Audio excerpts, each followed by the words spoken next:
Cette semaine, le Big Pat Show atteint un sommet très grand. J'ai une chance en or dans ma carrière d'animateur de talk show radio de recevoir un des plus grands humoristes du Québec. Avec plus de 30 ans de métier, des animations, des bye-bye, des sketchs, 10 one-man shows à son actif. Je crois qu'on peut être tous très fiers de l'accueillir sur le show. Voici le summum de l'humour avec l'unique et l'extraordinaire Daniel Lemire. Et allons voir ce qu'il avait à nous dire. Bonjour Daniel Lemire. Bonjour. Comment ça va? Très bien, toi-même. Très bien et merci énormément d'avoir accepté mon invitation au Big Pat Show. Laissez-moi vous dire que c'est un méchant privilège. Ah ben écoute, c'est bien gentil. J'avoue que ça en est un pour moi aussi. Merci. Pour commencer, je vais faire un petit retour en arrière où tout a commencé. J'imagine qu'on n'oublie jamais notre première fois. De quoi, là?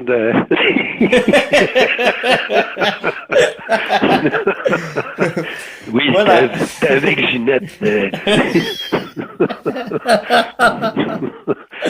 Je pense que ça va être bien drôle, cette entrevue-là. Dans le fond, je voulais savoir la première fois que vous vous êtes retrouvé sur scène devant un public. Sur scène, OK, oui. Comment vous vous êtes senti? Ben, c'était avec Ginette. Non, c'est que j'avais peut-être 14, 15, 16 ans, là, je me rappelle plus trop, et c'était à l'école secondaire. Et on avait monté une pièce de théâtre. Il y a un professeur qui avait initié ça, qui avait... puis moi, bon, j'étais arrivé sur le tard dans la petite troupe. Okay. Parce que c'était pas un rêve dans ma vie de faire ça. Mais là, j'avais une couple de copains qui étaient là-dedans. Puis, enfin bref, on a monté une pièce de théâtre, puis on l'a joué 3 soirs à guichet fermé, évidemment. Tous les parents, puis les élèves, je pense qu'ils étaient obligés d'y aller. Mais tout ça pour dire que c'était la première fois que je montais sur scène, puis j'avoue que ça avait été vraiment une révélation. J'avais adoré ça. J'étais à peu près pas nerveux, puis j'avais été très à l'aise. Puis finalement, ben écoute... c'était ma première fois, mais ça a été long avant que je récidive, disons. Mais vous avez eu la piqûre après, là. Ouais, mais ça a pris quelques années parce que j'étais pas vraiment là-dedans, moi, tu sais, puis c'était pas un rêve dans ma vie de faire du spectacle non plus à cette époque-là. Alors, tu sais, je sais pas, là, il y a eu une période de flottement. Mais vous savez que les opportunités à l'époque, il y en avait beaucoup moins. À la télé, il y avait 2 postes de télé. Les ouvertures étaient quand même assez rares.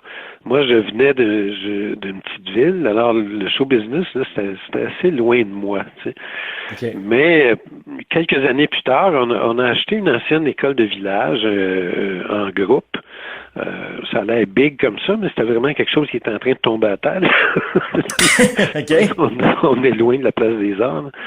Et c'est là que j'ai commencé à écrire des spectacles. C'est vraiment là que j'ai eu la piqûre, par exemple. Fait que ça a pris quelques années après ça. Ah, c'est bien ça? Ouais.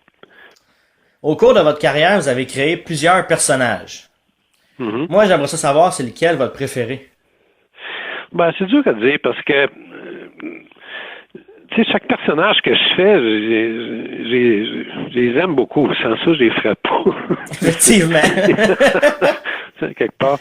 Et chacun amène quelque chose de différent. Tu sais, comme Ronnie, ben lui, c'est le côté néo-tout-croche qui nous rappelle certains moments de notre adolescence. Effectivement, ouais. Et qui est plutôt, comment je pourrais dire, qui est plutôt good feeling, tu sais, dans le sens que c'est quelqu'un qui est toujours de bonne humeur, puis trouve tout drôle, tu sais. Fait que, tu sais, c'est un personnage le fun à faire. Un peu Roger Bontemps, là, tu sais. Ouais. Donc, Georges, ben lui, c'est complètement le contraire, là. C'est un personnage plutôt mean, plutôt mesquin, qui dit tout haut ce que bien des gens pensent tout bas. Tout bas, effectivement. Alors, ça aussi, c'est très le fun à faire. Et je n'ai fait d'autres qui sont des fois plus une attitude qu'un personnage en tant que tel. Là. Mais il y avait le chanteur crooner aussi. C'est un chanteur que je faisais qui était un genre de chanteur de charme à la sexualité ambiguë. Comme beaucoup de chanteurs de charme, d'ailleurs. Enfin, bref. Mais lui, il était un petit peu moins, comment je pourrais dire, at large, là, tu sais, dans le sens que c'était plus pointu comme personnage. Mais j'adorais faire ça, puis chanter des chansons tout croche, puis en tout cas, bref, c'est dur à dire honnêtement. Je les aime pas mal tous, puis c'est sûr que ça a l'air cliché comme ça, là, mais... Ils sont tous bons. Bah, pas super. Tu m'enlèves les mots de la bouche. J'espère que tes mains propres. Effectivement, oui, ils sont propres. Bon, good. Tu écris plusieurs numéros dans tes shows, dont celui sur l'actualité. Oui. Puis de devoir mettre à jour le numéro presque à chaque fois, est-ce que c'est dur? Ben, écoute, c'est une contrainte, c'est sûr, mais moi, j'aime bien, tu sais, dans le sens que ça me permet de amener des nouveaux gags assez régulièrement dans le spectacle, la mise à jour de l'actualité. Fait que, tu sais, c'est pas vraiment une problématique pour moi, parce que ça fait longtemps que je fais ça, tu sais, alors c'est pas... je suis un peu rompu à parce que je surveille l'actualité quotidiennement, tu sais, donc... par contre, c'est pas tous les événements dans l'actualité qui sont drôles, là, tu sais. Effectivement, Alors, effectivement. Puis des fois, on parle d'un sujet d'actualité, puis tout à coup, il arrive un événement dans la journée qui perturbe un peu. Comme à l'époque, je faisais un numéro sur un professeur qui enseignait dans une classe au secondaire, puis une classe assez violente. Parce que ça commençait dans ce temps-là, là, en tout cas, bref.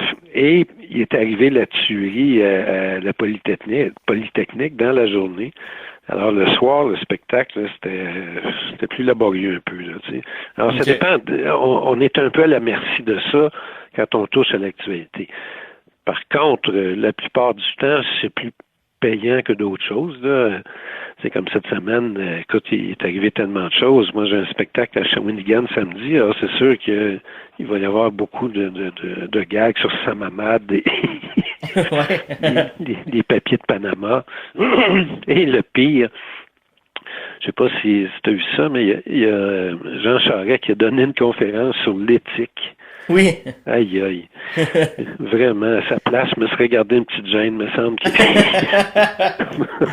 C'est drôle parce que j'ai fait un gag là-dessus sur Facebook, puis il y a un gars qui m'a écrit, puis qui a dit, la semaine prochaine, ça va être une conférence du docteur Guy Turcotte sur l'effet du lave-vite sur le système immunitaire. Hey, bonne. Où je l'ai trouvé pas pris. Ouais, bonne. Oui. Mais tout ça pour dire que c'est sûr que c'est une contrainte d'actualiser, mais en même temps, moi, j'aime ça. Tu sais, ça me permet d'insérer des nouveaux gags, parce que j'ai beaucoup de difficultés à faire le même spectacle constamment. Tu sais. J'aime bien arriver avec des nouvelles choses. Donc, c'est le fun, au moins, ça se renouvelle. Tout à fait. D'ailleurs, ma prochaine question, c'était, c'est ainsi, là, ce serait quoi le numéro 1 de l'actualité, selon toi? Ben là, c'est vraiment la corruption, là, tu sais, comme je disais tantôt, les papiers de Panama. On se rend compte que les gens à place sont d'un cynisme assez hallucinant. Puis en plus, la plupart des gouvernements pratiquent des politiques d'austérité, ils coupent partout. Puis ils ont des milliards dans des abris fiscaux. Tu sais, à un moment donné, là, ils poussent le bouchon un peu. Très intéressant ce qui s'est passé en Islande, d'ailleurs. Ils ont vraiment mis le premier ministre dehors. Là. Tu sais, c'est parce que c'est trop comme passé. Là. À un moment donné, ça vient que ça n'a plus de sens. Alors ça, c'est sûr que ce serait un gros sujet pour moi. À décliner de différentes manières, là, tu sais, mais... oui, je comprends. Puis Sam Hamad, écoute, c'est une vraie joke, là, vraiment, là, c'est vraiment n'importe quoi, là. Là, il est allé en Floride, semble-t-il, puis le premier ministre Couillard disait que c'est parce qu'il y avait une blessure au haut du corps. Enfin, bref, mais ça permet pas mal de gags quand même, tu sais. C'est sûr que ce sont des événements, des fois, qui peuvent paraître un peu... je pourrais dire, plus ou moins drôle, mais c'est d'essayer de trouver l'angle comique, justement, dans l'actualité qui est ma job. C'est vrai. Aussi, est-ce que c'est plus facile de faire un numéro en duo ou un numéro en solo? Parce que souvent, vous faites des numéros avec une autre personne qui rend le numéro assez drôle, comme en 2013 avec les Dion. C'était bien drôle avec la date, là. Oui, oui. Écoute, c'est toujours le fun parce que ce sont des événements, tu sais, dans le sens que c'est un soir, là, tu sais, donc il y a une fébrilité, il y a une complicité, tu sais, c'est vraiment très le fun à faire. J'en ai fait quand même quelques-uns dans ma carrière, soit avec Jean Lapointe, Dominique Michel, Michel Courtemanche, Lise Dion, Mario Jean, les trois accords, enfin bref. Mais c'est toujours un grand plaisir. C'est très, très différent. C'est dur à comparer. C'est sûr que quand tu es tout seul, tu contrôles ton affaire, puis tu peux faire un changement avant de rentrer sur scène, puis tu l'insères, puis tu l'intègres, puis il n'y a pas de problème. Alors que quand tu es deux, faut au moins que tu en parles à l'autre. Sinon, il y a de l'air fou. Idéalement. Quoi, ça arrive des fois que dans des numéros comme ça, on s'est fait des surprises. Là, ça arrive, oui. Ça arrive. Puis il y a eu les parlementaires aussi qui étaient très le fun à faire. Là, on était pas mal plus que deux. C'était bon, ça. On était à peu près 40. Là. Non, j'aime beaucoup travailler avec d'autres. Ça, c'est vraiment un grand plaisir. Vous avez côtoyé de grandes vedettes, dont Dominique Michel. Mm-hmm. Quel est ton plus beau souvenir de Dodo? Ah, écoute, il y en a plusieurs. Dodo, c'est sa générosité. C'est ça vraiment. Là, c'est vraiment une pro jusqu'au bout des ongles. Et pour moi, qui était petit cul, dans le sens que je faisais quand même pas si longtemps que ça que j'étais dans le métier, c'était vraiment très, très impressionnant. D'ailleurs, quand je revois ce numéro-là, entre autres, où je faisais entre le Georges puis elle faisait une petite fille, là, elle rit tout le long, elle a du fun. Moi, j'étais tellement sénère. C'était très, très énervant, tu sais, pour moi, parce que j'étais quand même très intimidé. Cette fois-là, particulièrement. Après ça, on en aurait fait d'autres, puis bon, tu sais, j'étais plus à l'aise, puis tout ça. Mais, écoute, tu fais un numéro de Dominique Michel, là, écoute, c'est pas rien, là, tu sais. J'avoue que j'étais extrêmement impressionné. Puis, elle est très généreuse, elle est très à l'écoute. Elle, l'important, c'est que le monde aime ça et que le monde rit. Et non pas que ce soit elle qui vole le show. Là, exact. Elle est très, très généreuse. C'est vrai. Daniel, savoir que tu es toujours le favori des Québécois en 2016, ça doit te faire chaud au cœur. Ah, ben là, je savais pas. Écoute, c'est sûr que avec le temps, je suis toujours très heureux. Je suis très heureux de voir qu'il y a encore des gens qui suivent ma carrière, qui ont le goût de me voir. Tu sais, c'est sûr que on voit ça autrement avec le temps. Tu sais, c'est pas, on voit plus ça de la même manière. Donc, que les gens prennent le temps de consacrer leur soirée à venir voir mon spectacle puis tout ça, écoute, c'est très touchant. J'avoue que. Et j'ose croire que je suis encore pertinent, autant que faire se peut. Parce que le portrait au niveau du show business a changé énormément. Là. Il y a tellement de spectacles, les gens ont tellement de choix. C'est pas évident. T'sais. Alors, que les gens me suivent encore, je trouve ça très, très, très touchant. D'autant plus qu'on me voit pas beaucoup, soit à la télé ou ailleurs. Nous autres, c'est plutôt discret là-dessus, par choix.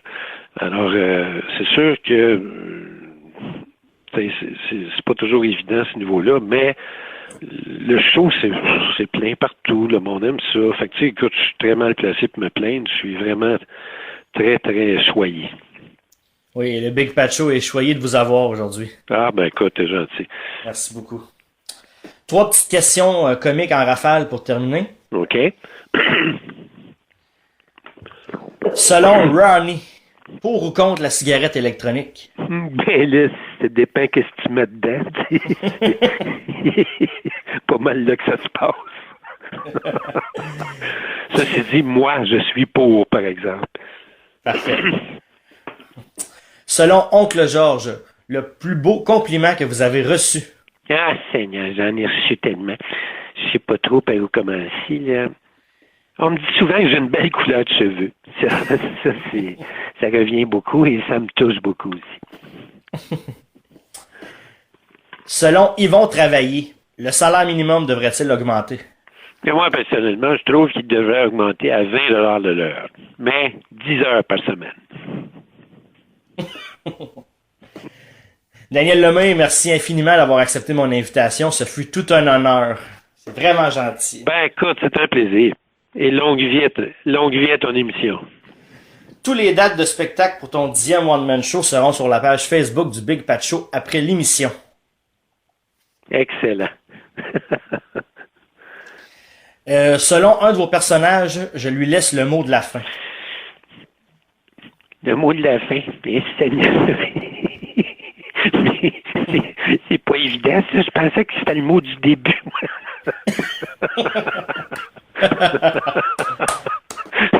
Mais écoute, j'ai été très honoré de participer à ton émission, honnêtement. Et j'aimerais ça, par contre, que ça reste entre nous. Il n'y a pas de problème. Daniel Lemay, merci beaucoup. C'est un plaisir. Bye bye.